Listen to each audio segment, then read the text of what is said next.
Assalamualaikum warahmatullahi wabarakatuh. Hi guys, how's it going?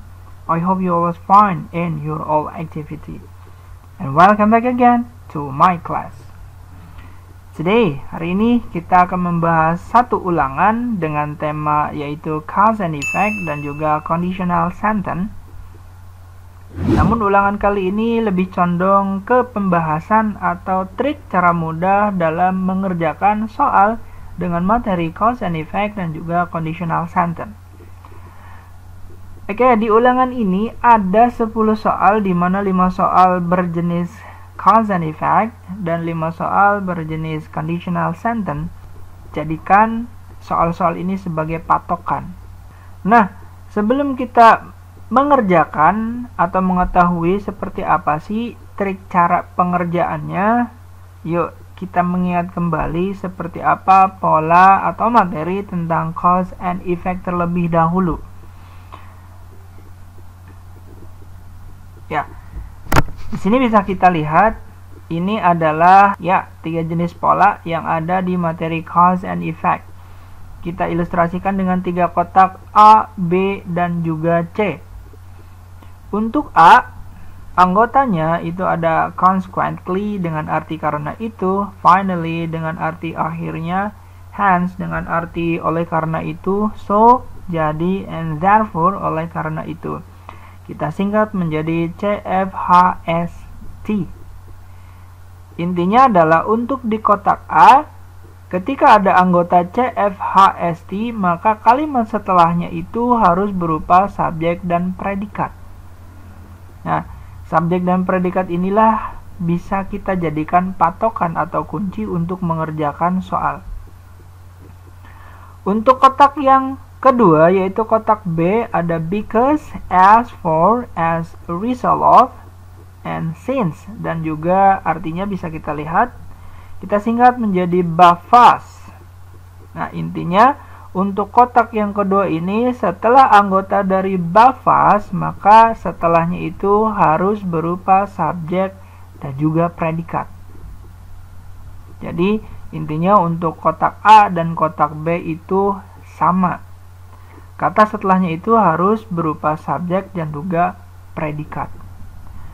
Sedangkan untuk kotak yang ketiga, ada because of, due to, owing to, dan thanks to. Kita singkat menjadi bedot. Oke. Nah, setelah anggota dari bedot, setelahnya itu dia harus berupa noun atau noun phrase atau juga pronoun. Jadi berbeda dengan kotak A dan kotak B. Intinya sekali lagi, setelah anggota dari bedot, dia bukan ketemu dengan subjek dan predikat, melainkan harus bertemu dengan keluarganya noun, yaitu noun phrase atau juga pronoun. Ya, silakan bisa di crop ini untuk hafalan nanti. Yuk, back to our question. Kita balik lagi ke soal. Nah, tadi sudah kita lihat 3 kotak yang bisa kita jadikan pegangan atau patokan. Sekarang kita lihat di sini perintahnya terlebih dahulu, yaitu the best word to complete the sentence below is, artinya adalah kata terbaik untuk melengkapi kalimat di bawah ini adalah. Nah, di sini ada titik-titik. Ya, titik-titik ini suruh kita isi, suruh kita lengkapi.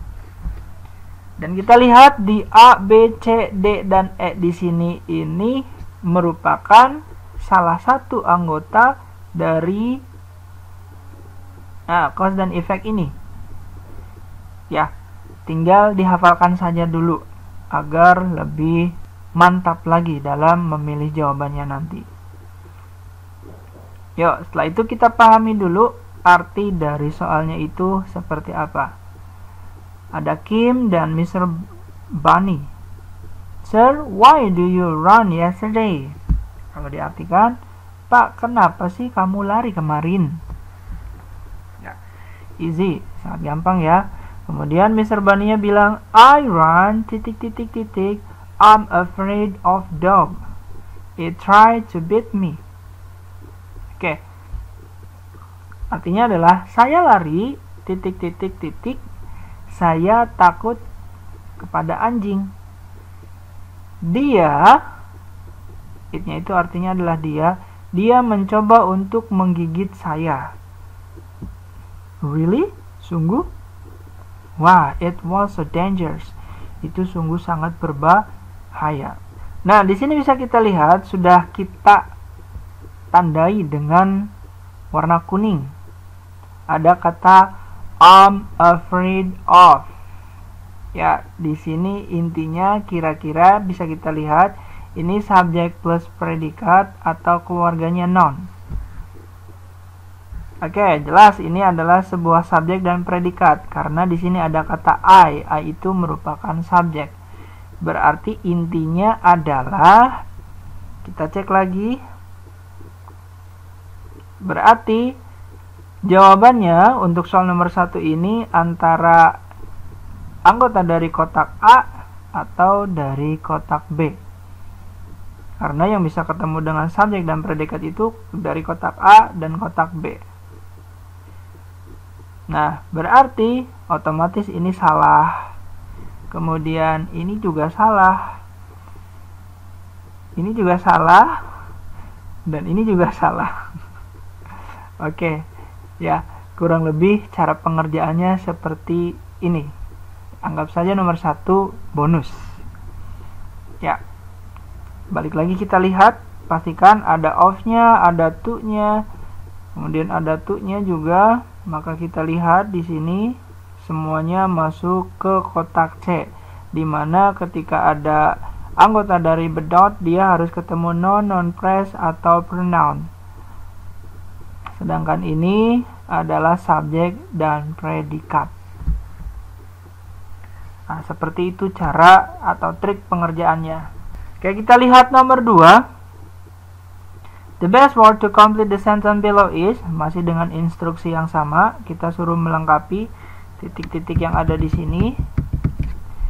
Ada Mr. Mali dan juga Edo. Do, why do you eat that bread? Do, kenapa sih kamu makan roti itu? Kemudian Edo bilang, I'm really hungry.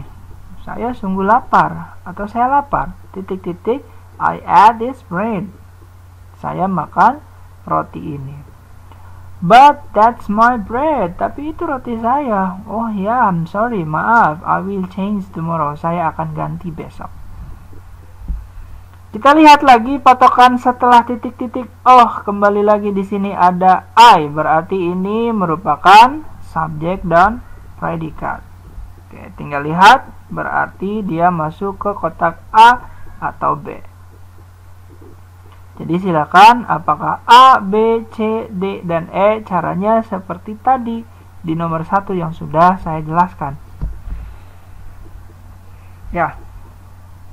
Nomor 3. Kita lihat nomor 3 masih dengan instruksi yang sama. Ada Mrs. Ellie dan juga Martha. Why did you go back again to house? Kenapa sih kamu go back, balik lagi ke rumah? I forgot my wallet, Mom. Saya melupakan dompet saya. Titik-titik, I go back again to house. Oke, kira-kira ini non phrase atau pronoun atau subjek dan predikat? Ya, silakan ditebak sendiri. Dan setelah itu ambil satu jawaban yang paling cocok untuk mengisi titik-titik di sini. Konsepnya seperti tadi di nomor 1 dan juga nomor 2. Nomor 4 kita lihat.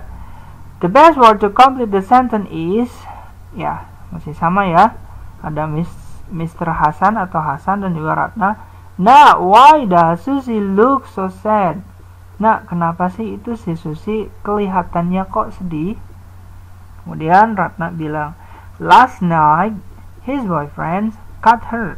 Tadi malam kekasihnya memutuskan dia. Titik-titik-titik, she feels so sad. Oke, dari kata she feels so sad ini subjek plus predikat atau kira-kira keluarganya noun? Oke. Silakan tentukan sendiri dan pilihlah jawaban yang tepat. Konsep masih sama seperti nomor 1, 2, dan juga nomor 3. Oke, terakhir kita masuk ke nomor 5 untuk materi cause and effect. Ada Adung dan juga Lastri di sini. 3. What make you so happy? Apa sih yang membuat kamu terlihat sangat bahagia atau sungguh sangat bahagia? Kemudian Lastri bilang, I'm happy, saya bahagia, titik-titik, my brother. Oke, di kata my brother ini yang sudah ditandai dengan warna kuning, apakah dia subjek plus predikat atau keluarga dari noun? Silahkan ditentukan sendiri. Kalau subjek plus predikat, kira-kira subjeknya yang mana, predikatnya yang mana? Kemudian Adungnya bilang, why? Kenapa? He gave me a new laptop yesterday. Dia memberi saya sebuah laptop baru kemarin. Oke, ya. Silakan A, B, C, D, atau E. Mana jawaban yang paling tepat untuk mengisi titik-titik di kalimat atau di conversation ini? Ya, itulah tadi pembahasan nomor 1 sampai 5 untuk materi cause and effect. Oke, untuk selanjutnya ada nomor 6 sampai 10 dengan materi conditional sentence. Sebelum kita membahas atau mencari jawaban yang tepat, yuk kita sedikit review tentang pola dari conditional sentence. As we know, bahwa conditional sentence ini memiliki 4 tipe. Ada type 0, type 1, type 2, dan type 3. Oke, intinya yang harus kita ketahui adalah di sini terlebih dahulu. Ya, dimana untuk type 0, presentasi kejadiannya itu 100% pasti akan terjadi. Untuk patokan ceritanya, maka ingat-ingat memasak air. Ya, kalau memasak air pasti akan panas. Air panas jika dimasak. Jadikan itu sebagai patokan. Oke, sedangkan untuk type 1, ya, presentasi kejadiannya itu 95% bisa terjadi. Contohnya, ketika ditanya, kalau kamu pulang sekolah, kamu akan ngapain?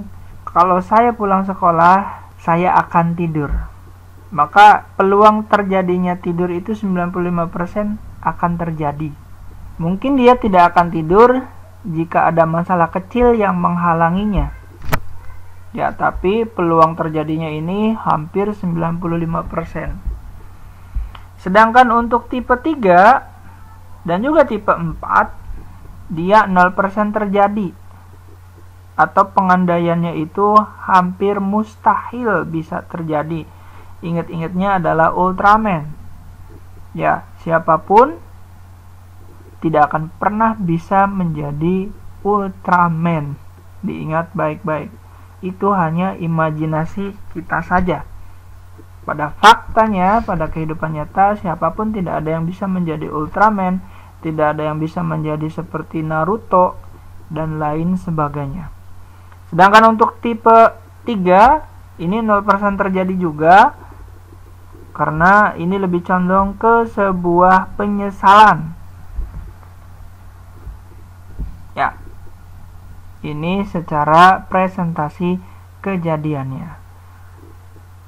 Kalau dari secara rumusnya, maka lihat pasangannya. Ya, baik main clause ataupun sub clause ini bisa dibolak-balik. Jadi, lihat tipenya. Ketika tipe 0, maka dia harus subjek ketemu verb 1 dan juga subjek ketemu verb 1. Ketika tipe 2, maka patokannya adalah will, yang ada will-nya. Ketemunya dengan verb 1, subjek verb 1. Untuk tipe 2, patokannya yang ada would-nya. Ya. pasangannya ketemu dengan yang ada word-nya atau yang ada verb 2-nya. Nah, untuk yang tipe 3, ini yang paling rumit, ada would-nya, ada have-nya, kemudian ada verb 3-nya. Dan dia harus bertemu dengan had dan juga verb 3. Oke, minimalnya silakan ini kalian crop untuk belajar. Yuk, back to our question. Balik lagi ke pertanyaan. Setelah kita mengetahui jenis rumusnya dari tipe 0 sampai tipe 3 dari conditional sentence, sekarang kita lihat dan kita artikan conversation dari dua orang ini. Ada Benny dan juga Ina. Now, what will you do after school? Tadi yang sudah saya katakan di rumus. Titik-titik-titik. Nah, di titik-titik ini berarti ini merupakan satu kalimat tentang conditional sentence. Kemudian Benny bilang, do you like One Piece? Apakah kamu suka One Piece? Yes, I do. Ya, saya suka. Now, what will you do after school? Nah, apa yang akan kamu lakukan setelah sekolah? Kita lihat jawabannya di sini. Dari A sampai E, maknanya itu sebenarnya sama. Yang membedakan itu hanya bentuk dari rumusnya. Semua subjeknya I. Kemudian dengan kata watch dan juga arrive. Yang membedakan hanya bentuk dari kata kerjanya saja.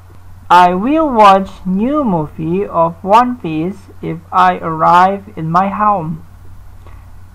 Saya akan menonton film terbaru dari One Piece jika saya sampai di rumah nanti.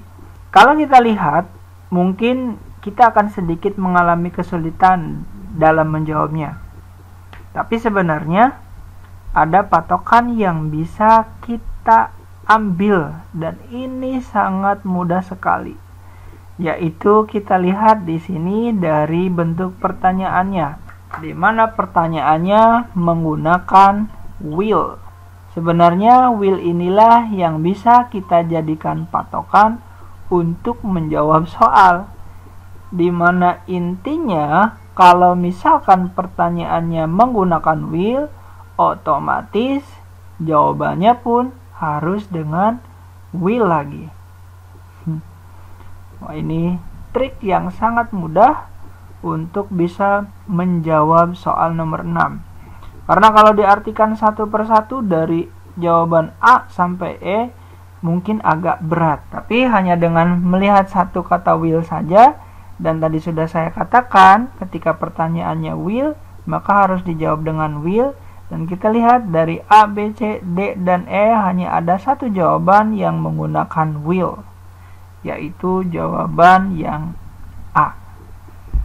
Jadi nomor 6 anggap saja sebagai bonus. Oke, selanjutnya kita lihat nomor 7. Kita pahami dulu arti dari conversationnya. Ada Denny dan Dava. Look, lihat, that eagle is so cool on the sky. Elang itu sungguh sangat keren ya di atas langit sana. Yup, it has good wings to fly. Dia memiliki sayap yang bagus untuk terbang. Kemudian Denny bilang, titik. Dava bilang atau Dava jawab, hahaha, your imagination is good. Ya, jadi intinya di titik-titik ini si Denny sedang berimajinasi. Ya, dan yang bisa jadi patokan di sini adalah kata eagle. Ya, jadi si Denny berimajinasi untuk bisa menjadi seperti elang.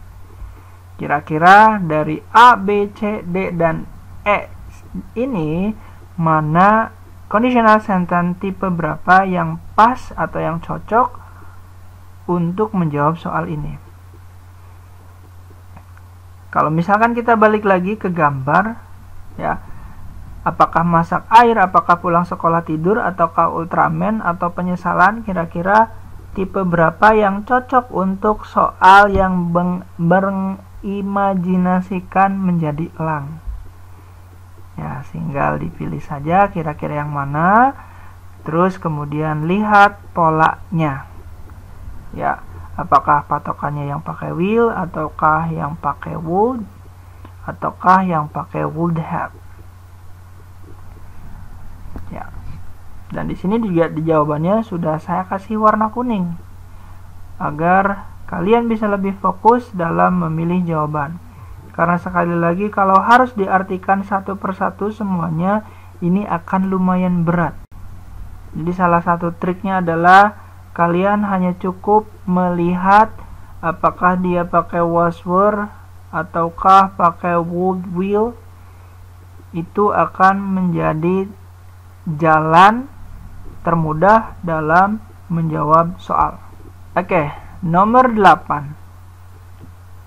Complete the dialogue below. John and Agil are watching MotoGP on television. John dan Agil sedang menonton MotoGP di TV. John bilang, "Who is he?" Siapa dia? "He is fast and has good skill." Dia sangat cepat dan memiliki skill yang bagus. Kata Agil bilang, "Oh, he is Marc Marquez from Honda team." Dia itu adalah Marc Marquez dari tim Honda. "It's so amazing." Wow, itu sangat luar biasa. "Yeah, I love him since I was in junior high school." Saya sudah menyukai dia sejak saya ada di SMP, kata si Agil. Kemudian John bilang, "Really? Sungguh?" Nah, di sini si Agil dia berimajinasi atau berandai-andai. Kemudian berandai-andainya atau pengandaiannya ditertawakan oleh si John. "Hahaha, you are so funny. Kamu sangat lucu ya. But I like your dream." Tapi saya suka dengan mimpi atau cita-citamu. Oke. Kira-kira ini masuk ke tipe yang berapa? Apakah tipe 0, 1, 2, atau 3? Sekali lagi, si Agil berandai-andai ingin seperti atau ingin menjadi seperti Marc Marquez. Jadi intinya hampir mirip kejadiannya seperti tadi yang berandai-andai ingin menjadi seperti elang. Tinggal pilih tipe berapa dan lihat patokan warna kuning dan cocokkan dengan rumusnya. Nomor 9. Complete the dialogue below. Ada Udin dan Asep. "Asep, how was your test?" "Asep, bagaimana dengan tes kamu?" Asep bilang, "I failed in that test." Saya gagal di tes itu. Udin kemudian bilang, "Failed? Gagal? Oh, actually, sebetulnya atau sebenarnya di titik-titik inilah yang merupakan dari conditional sentence." Kita lihat jawaban dari si Asep. "Yup, you are true." Kamu benar. "I regret it." Saya sungguh sangat menyesal. Regret itu artinya adalah menyesal. Dan tadi sudah kita lihat tipe berapa yang merupakan sebuah penyesalan. Cek lagi dan lihat rumusnya. Patokannya ada di warna kuning ini. Terakhir, the water becomes hot if we boil it. Air menjadi panas jika kita merebusnya. The sentence above, kalimat di atas adalah conditional sentence tipe. Waduh, ini sangat gampang sekali ya. Oke, silakan tinggal dijawab untuk nomor 10. Dan sekali lagi jadikan 10 soal ini menjadi patokan atau menjadi cara termudah untuk kalian ketika nanti mendapatkan soal-soal yang sesungguhnya di ujian. Oke, jadi kalian harus mempunyai target 10 soal ini harus betul semua, karena sudah sangat jelas sekali tadi saya bahas dengan trik dan juga cara termudahnya. So thank you very much and see you in the next video. Assalamualaikum warahmatullahi wabarakatuh.